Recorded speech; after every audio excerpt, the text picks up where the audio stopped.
Hey guys, Common Man here. Today I've got a review of a knife, or at least kind of a first impression of a knife that's been out for a little while now, one that you may be familiar with, but one that I just recently acquired. I've been carrying this knife for a little while, and I've gotten plenty of opportunity to flip it, to use it, to kind of play with it, to get a really good, like I said, kind of first impression of the knife.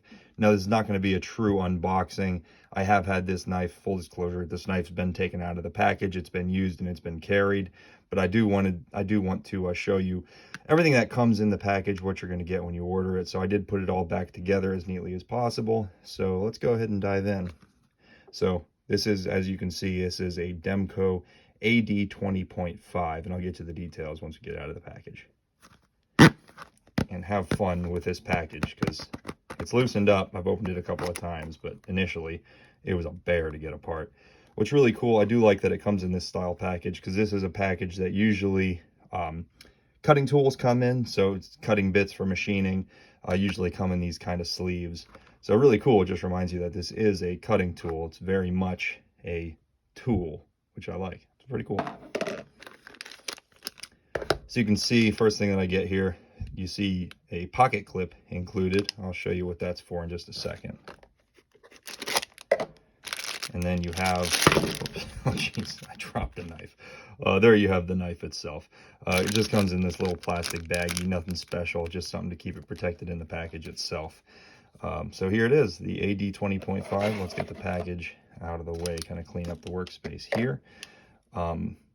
There it is. Very nice. This is going to be in the Grivory, the gray Grivory, and it is the sheep's foot, or shark's foot as they call it, shark's foot shape blade. Pretty sweet. And you can see it does have the pocket clip included. So what this other pocket clip is actually for a left-hand carry. Pretty cool, because this knife, you're not going to be able to just actually rotate it over to the other side. The way it works, the way it's cut, it's not going to be able to be flipped. You do need another pocket clip, and they included that. That's really awesome to see. That's a nice touch. A lot of manufacturers aren't doing that, so pretty sweet. So like I said, this is going to be the shark's foot blade. It's basically a sheep's foot blade. You can see it's got a pretty straight cutting edge there, a little bit of a belly, but much more of a sheep's foot than it is like a Warncliffe necessarily. Yeah, really nice blade shape. I do prefer this kind of blade shape over a big, heavy belly like a clip point, drop point. I generally like to have somewhat of a straighter edge.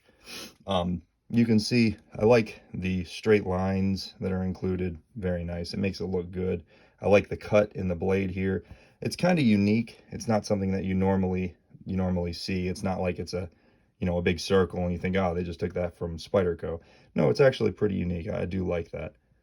And you can see the finish on this thing is beautiful. Sorry, my lighting's not perfect today, but look at that. So this is a stonewash finish, and it's actually got kind of a marbled look to it. Look at that. Very, very cool. It's beautiful. I like all the different textures, all the different not color necessarily, but you can see like almost looks like a grain structure kind of. Very sweet. A little bit of a sheen on there, and that's okay. Normally I like it a little bit more flat, but the sheen with that stonewash tumbled finish looks really, really cool.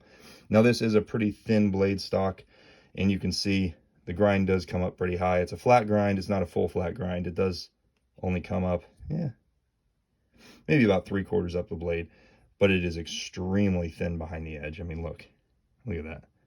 Very, very thin, if you can tell. Very thin behind the edge. It's got incredible cutting ability, and I can tell you because I have used it to cut a few things. I'm gonna wipe the blade off. I have used it to cut a few things, and man, this thing just slices like crazy. I mean, I would compare it very closely to a Para 3 or PM2, both of which I've used heavily. The slicing ability is just awesome. It does have a pretty nice point on it. This is going to be very good for puncture, for getting into a package, for cutting through packaging tape. And then it's very nice with this flatter blade. You can do a puncture and a draw cut. Really, really good for that. Yeah, I like that there. Try to get it good. Just look at that finish. That's so cool. So cool. All right, so we're gonna move on from the blade. Actually, let me just throw one more thing in there, that jimping. I like how that comes out pretty far. You've got a good amount of jimping there. You can put your thumb wherever you want it. You can put your index finger up there if you'd like. It's got just really awesome texturing there for good grip. We've covered some of the details of the blade there. Let's go ahead and look back at the handle now. Handle shape is really nice. Ergonomics are nice. Whether you hold it farther back like this or you choke up on it, you got tons of real estate for your fingers. And for me, the finger grooves line up perfectly if you hold back like this. Pretty good if you choke up on it, although the grooves don't line up quite as nicely. But hey, you still got awesome grip. Like I said, you've got this jimping up here for your thumb. You've got this incredible grip on the scales here. You're really locked in. And that, you know, it being the Grivory plastic, usually that's kind of slippery, kind of smooth. It's got this texturing here, and that just, you are just locked in. I mean, there's no slipping on this. It doesn't matter how you're holding, what your grip is, you are not going to slip on this handle. And that's very nice. But you can see, look at that. I've still got some blade left, and I'm choked back on it. And then if I choke up, I'm sorry, handle, you got some handle left. And up here, you've got so much handle left when you're choked up on it like that. So really great texturing. Fit and finish is pretty nice. Not everything is super flush. You're running across some different materials here, but for the most part, it's pretty good. It looks pretty good. And remember, this whole piece right here is a moving piece, so you're gonna have a little bit of space there. So that's not gonna be totally flush, totally seamless. It's going to move. It's got to operate, and you can't have any friction there. So that's just natural to have some of that space. I don't think there's any way around that. And that's perfectly fine. What I don't care for, though, is this back spacer. So you can see you've got the plastic or Grivory, same thing on the other side, and then the back spacer. That is the exact same material. It's the plasticky Grivory. I really wish they would have thrown something different in there, maybe some metal. I mean, it doesn't have to be titanium. It could be stainless steel, or it could be G10. You know, if they wanted to keep it lightweight and they wanted to keep it more affordable, I think G10 would have been fine, and it would have given it maybe a little different look, a little bit more premium look. It would have been nice if this was a flush mating surface, because right now there's a bit of an edge. If I run my finger, my nail across, you can catch the edge this way, you can catch the edge that way, and then also this little ridging that they do here, jimping, sawtooth kind of thing. I think they probably do that so that it's not so obvious that they don't have a perfectly flush mating surface or a perfectly flush surface all the way across there. I don't know, that's just my guess. It's just going to make it a little bit easier so they don't have to keep it quite so perfect. It's not going to be obvious that it's flush, but yeah, it's just, I don't know. I think they kind of cut a corner there, and to me, it kind of bugs me. It's not like a deal breaker, obviously. It's just a minor aesthetic thing, but hey, it's worth pointing out. Another thing I don't really care for so much, this little pad here. I understand why it's there. It's going to keep your pocket from getting chewed up by pulling this in and out. You don't want to tear it up on there, and it's also going to just make it a smoother pull. So the pad is nice to have, but I don't know. It's a little cartoony looking, I guess. I'm not a big fan. But again, I understand why it's there, and that's good. Pocket clip's good overall. Not the best look in the world. I sound like I'm just picking this knife apart now, but these are just little things that I don't love about the knife. But the pocket clip function is perfect. You can see it's going to ride, you know, plenty deep in the pocket. You're going to have enough knife left over where you can really get a good grip on it to pull it out of the pocket, and that's great. I love that, and I do like that they didn't prioritize the lanyard hole over the pocket clip, and so they kind of integrate it, and it is kind of cool how it straddles that lanyard hole. However, I wish they kind of, I don't know, this cutout piece right here looks kind of odd to me. I wish this was integrated on, you know, a little bit better, but that's fine. An aftermarket pocket clip too could clean that right up if you wanted to put a deep carry on there. Totally cool. And again, the fact that they included another pocket clip on the other side is incredible. And so, you know, if it's just a stamped steel pocket clip, they included two of them, and that's awesome.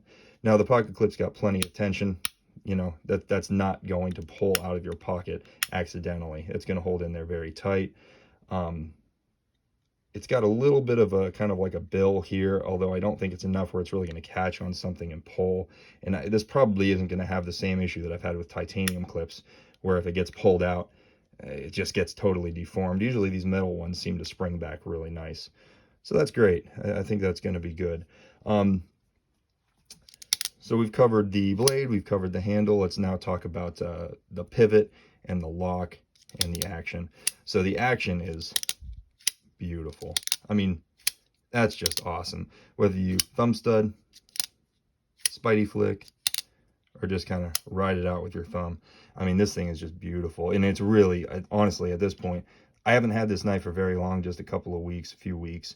And just in operating it in that short period of time, it's smoothed out just incredibly. I first got it, it was a little bit gritty, not 100% smooth. I can tell you out of the box, it dropped immediately. It was drop shutty right out of the box, no issues. And I think that's partially because of, and as far as I know, it runs on bearings. I guess I'd have to double check that, but as of right now, I'm going to say it runs on bearings. I'm pretty positive that's what it's on. And I mean, it makes sense because, man, when it just drops like that right out of the box, that's hard to get when it's on phosphor bronze washers. But just the fact that it's smoothed up as much as it has, and it is still rock solid. There's no motion, there's no blade play whatsoever. That's awesome. I mean, that's all you can really ask for. And again, smoothing up like that and not introducing any kind of blade play at all, that's really, that's as good as it gets. So yeah, very, very happy with the action, very happy with the pivot, very happy with even like the geometry of the thumb studs in coordination with the pivot. It makes it a very natural flipper. Very, very cool. I'm happy with that. The lock, like I said, this thing locks up super solid, not an issue whatsoever. Super happy with the lockup.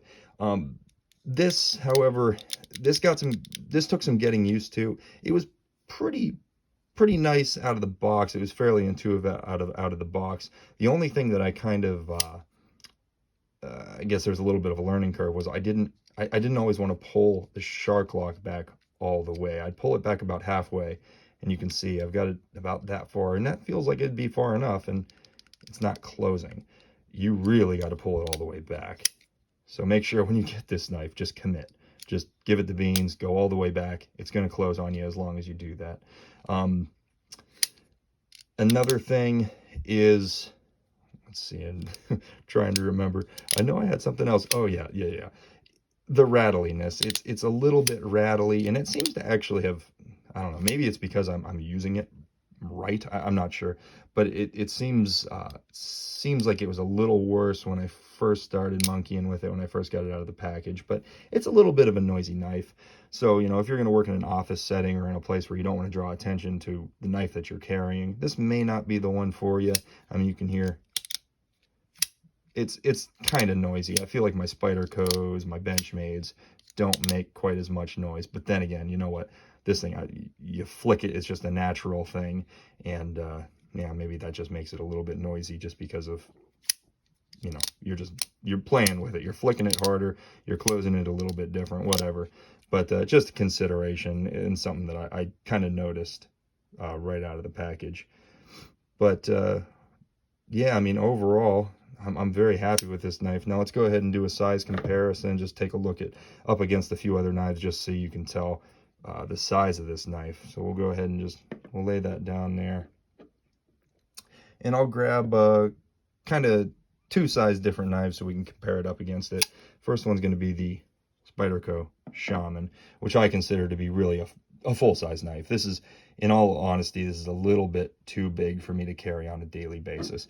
And you can see the AD20 is considerably smaller, much less cutting edge. Handle is actually, believe it or not terribly different.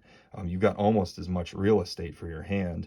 A little bit smaller cutting edge. Some people may see that as a pro, some people may see that as a con. For me, it's an overall slightly smaller package. For carryability, I see that as a good thing, as a real bonus.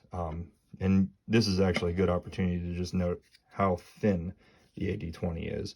Spyderco Shaman, big bruiser of a knife, AD20. Look at that.